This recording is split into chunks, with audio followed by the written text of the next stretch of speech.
So dear viewers, आज की story जो हम लेकर आए हैं वो विंटर्स के हवाले से ही है। और जैसा कि आप जानते हैं कि इन दिनों अभी विंटर का मौसम चल भी रहा है, तो हमारी स्टोरी का नाम है the heart of winter. So start करते हैं हमारी स्टोरी। एक दफ़ा का जिक्र है कि जापान के मुल्क के अंदर एक छोटा सा चाय घर बना हुआ था माउंटेन के पास। उस टी हाउस को ओन करने वाली एक बूढ़ी खातून थी जो कि वहां अकेली रहा करती थी।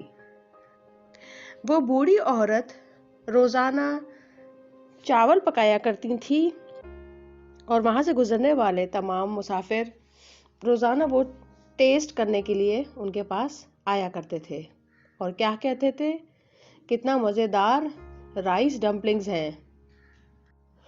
सर्दियों के इस वक्त के अंदर चाय हाउस के सामने बहुत सारी बर्फ हुआ करती थी और उन बूढ़ी खातून को ये बर्फ साफ करने में बहुत ज़्यादा टाइम लगता था।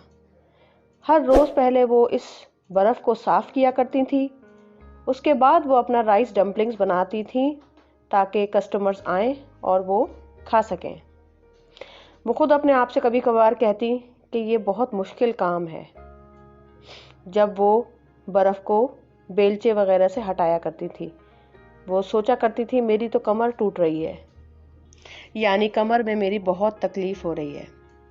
एक शाम को क्या हुआ, एक शाम को वो ओल्ड लेडी अपने टी हाउस के अंदर आराम कर रही थी, बहुत ज़्यादा थक चुकी थी पूरे दिन की मेहनत के बाद। तो उन्होंने दरवाजे पर नॉकिंग सुनी। जब वो दरवाज़ा खोलने गई तो उनके सामने एक आदमी खड़ा हुआ था जो कि ट्रैवलर था। वो उसको देखकर परेशान हो गई। दादी माँ, मुझे कुछ मदद चाहिए। मेरे बच्चों में से एक बच्ची मेरी बहुत ज़्यादा बीमार है, मुझे आपकी मदद चाहिए। उस आदमी ने कहा, मुझे इस बात का डर है कि यहाँ पर तो दूर दूर तक कोई डॉक्टर भी नहीं है। ओल्ड लेडी ने जवाब दिया। उस आदमी ने कहा, मुझे नहीं पता क्या करना है, पर मेरी जो सबसे छोटी बेटी है उसको बहुत ज़्यादा तेज़ बुखार हो गया है और वो बहुत ज़्यादा वीक हो गई है। क्या आपने उसको अभी तक कोई मेडिसिन दी? बूढ़ी औरत ने उस आदमी से पूछा। नहीं, अभी तक तो हमारे पास कुछ भी नहीं है उसको देने के लिए मेडिसिन वाइज। ये बात सुनकर ओल्ड लेडी जल्दी से अपने घर के अंदर गई और वहाँ से एक हर्बल मेडिसिन लेकर आई। उन्होंने कहा कि इसको बॉईल करो और बच्ची को पिलाओ, इसकी वजह से उसका फीवर यानी बुखार उसका ठीक हो जाएगा। क्यों ना मैं तुम्हारे साथ चलूं और इसको खुद प्रिपेयर करके मैं उस बच्ची को पिला दूं? ये तो बहुत ही अच्छा हो जाएगा। उस आदमी ने कहा, हम यहाँ माउंटेन्स के ऊपर रहते हैं, आप मुझे फॉलो करना शुरू करें, मैं आपको अपने घर ले चलता हूँ।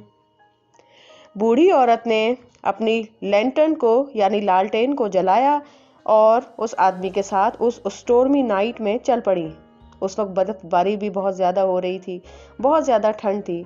थोड़ी देर बाद ही बूढ़ी औरत बहुत ज़्यादा थक गई और वो गिरने लग गई एकदम से। उनकी लैंटर्न भी गिर गई। उन्होंने कहा कि मुझे तो अब नज़र नहीं आ रहा, मैं आगे नहीं बढ़ सकती। ग्रैंड मदर, परेशान मत हो, उस आदमी ने कहा, मैं आपको कैरी कर लेता हूँ। इस तरह से उसको, बूढ़ी औरत को उस आदमी ने कमर पे उठा लिया और वो आराम से उनको अपने घर पर ले गया। बूढ़ी औरत ये देखकर बहुत हैरान थी कि वो आदमी बिल्कुल अंधेरे में बहुत आराम से और कंफर्टेबली चल रहा था। जब वो उस आदमी के घर पहुंचे तो बूढ़ी औरत ने देखा कि वहाँ एक छोटी बच्ची दर्द से कर्रा रही है और उसके 3 भाई और एक बहन बहुत ज़्यादा बेचैन है उसके लिए। बूढ़ी औरत ने वहाँ जाकर वो हर्बल मेडिसिन जल्दी जल्दी से तैयार की और बच्ची को पिलाई। वो बूढ़ी औरत पूरी रात उस बीमार बच्ची के साथ बैठी रही, उसको थोड़ी थोड़ी देर में मेडिसिन देती रही और उसके फोरहेड पर वेट और डैम्प क्लॉथ जो है वो भी रखती रही ताकि उसका बुखार भी उतर जाए। अगली ही सुबह छोटी बच्ची का बुखार बिल्कुल खत्म हो चुका था और वो बहुत आराम से सो रही थी। आपने हम पर बहुत एहसान किया है, उस आदमी ने बूढ़ी औरत से कहा। और उसकी वाइफ और वो एहतराम में बूढ़ी औरत के सामने झुक गए ताकि वो उनका शुक्रिया अदा कर सकें।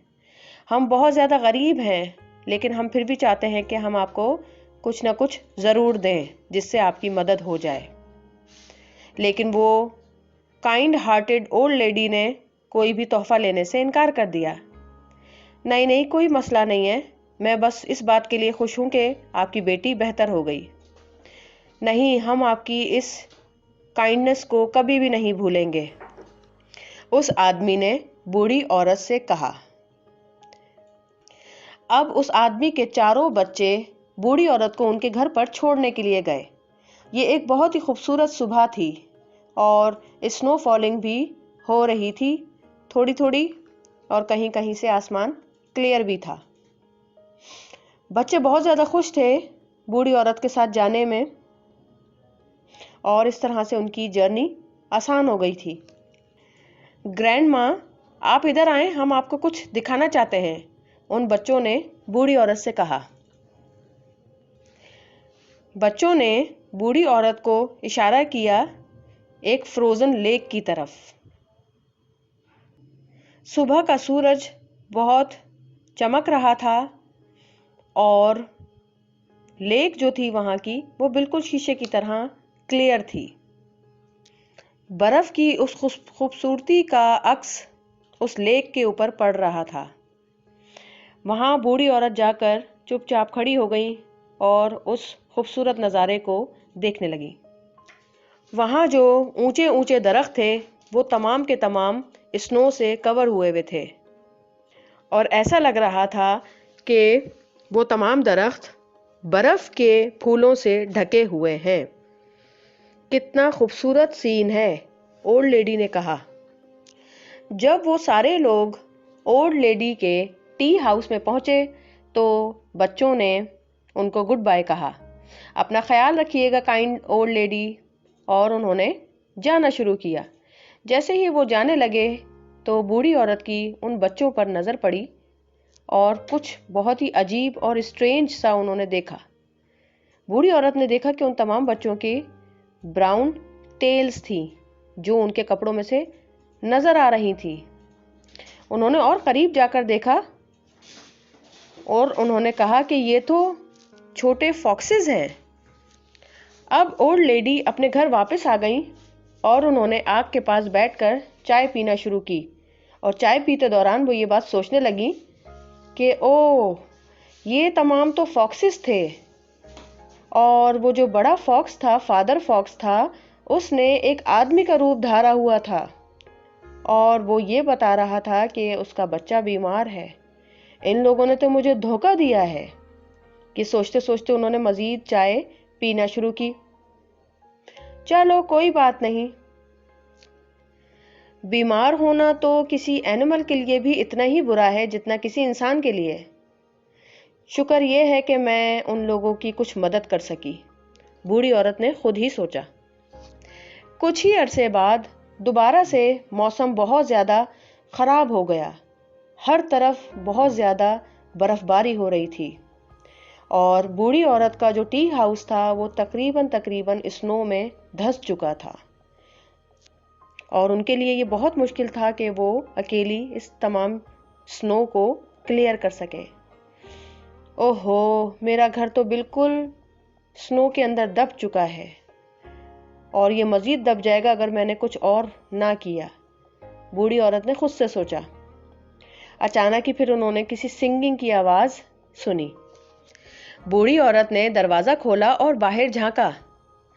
उनको एकदम से झटका लगा और वो सरप्राइज हो गई जब उन्होंने 2 बड़ी बड़ी फॉक्सेस को और 5 छोटी फॉक्सेस को अपनी तरफ आते हुए देखा, जिनके हाथ में शोवल्स थे और वो उनके घर के बाहर की तमाम स्नो को हटा रहे थे। तमाम फॉक्सेस बड़े मज़े से गाना गा रहे थे और अपनी शोवल्स से तमाम स्नो को हटाते जाते थे। अब बूढ़ी औरत को ये एहसास हुआ कि वो वही फॉक्स की पूरी फैमिली है जिनकी उन्होंने उस विंटर में मदद की थी। वो लोग बूढ़ी औरत की मदद करने के लिए वापस आए थे ताकि वो उनका भी एहसान उतार सकें। जैसे ही काम खत्म हो गया, बूढ़ी औरत ने तमाम फॉक्सेस को अपने घर के अंदर बुलाया और सबको चाय और राइस डम्पलिंग्स ऑफर की। आपकी मदद का बहुत शुक्रिया, बूढ़ी औरत ने तमाम फॉक्सेस से कहा। फॉक्स कपल ने कहा, नहीं नहीं, कोई बात नहीं है, हम बस आपकी काइंडनेस का जवाब देना चाहते थे। जो बच्चे फॉक्सेस थे, लिटिल फॉक्सेस थे, उनको वहां पे बहुत ज्यादा मजा आ रहा था। आपके राइस डम्पलिंग्स बहुत ही डिलीशियस हैं, बहुत मजेदार हैं। सब लोगों ने बोला, हम यहाँ दोबारा आना चाहेंगे और आपके यहाँ के घर की तमाम स्नो को खत्म करना चाहेंगे, साफ करना चाहेंगे। अब जो चूल्हे में आग जल रही थी वो तेज हो रही थी और कम हो रही थी। इसी दौरान में बूढ़ी औरत ने मजीद चाय उन लोगों को ऑफर की और ये कह के वो फॉक्स फैमिली वापस चली गई और उन्होंने वादा किया कि आपको जब जब हमारी मदद की ज़रूरत होगी तो हम आपके पास आ जाया करेंगे और आपके घर की स्नो को हटा दिया करेंगे। तो बच्चों, देखा और सुना आपने इस स्टोरी में कि अगर हम किसी की मदद करते हैं तो हमें भी रिटर्न में ज़रूर कभी ना कभी ज़रूर हेल्प मिलती है। हमें ये नहीं सोचना चाहिए कि हमने अगर किसी की मदद की है तो वो फ़ौरन हमारी मदद करे या हमें रिटर्न में कोई तोहफा दे या किसी भी किस्म का कोई रिवॉर्ड दे। नहीं, हमें सोचना चाहिए कि अगर हमने किसी की कोई हेल्प की है तो हमारी मदद कभी ना कभी ज़रूर होगी। लिहाजा हमें एक दूसरे की मदद करते रहना चाहिए। सो डियर पेरेंट्स, ये स्टोरी सुनाने के बाद आप अपने बच्चों से चंद सवालात करें ताकि आपको अंदाज़ा हो कि बच्चों ने इस कहानी को कितना सुना और कितना समझा। तो पहला सवाल है, ओल्ड लेडी अपने टी हाउस में वो कौन सा खाना बनाया करती थी जो सब लोग खाते थे? नंबर 2, ओल्ड लेडी के टी हाउस में ज़्यादातर कौन लोग आया करते थे? नंबर 3, बीमार बच्चे की मदद के लिए ओल्ड लेडी ने क्या किया था? नंबर 4, फॉक्स चिल्ड्रन कितने थे? जब बूढ़ी औरत को पता चला कि वो फॉक्सेस थे, इंसान नहीं थे, तो क्या वो डर गई थी? हमारा आखिरी सवाल है, क्या आपको लगता है कि ओल्ड लेडी और फॉक्सेस हमेशा दोस्त रहेंगे? तो जनाब, ये थी कहानी और ये हमारी आज की एक्सरसाइज। उम्मीद करती हूँ आपको कहानी पसंद आई होगी। प्लीज़ लाइक का बटन ज़रूर दबाइएगा, सब्सक्राइब कीजिएगा मेरे चैनल को। अगली वीडियो तक के लिए अल्लाह हाफिज़।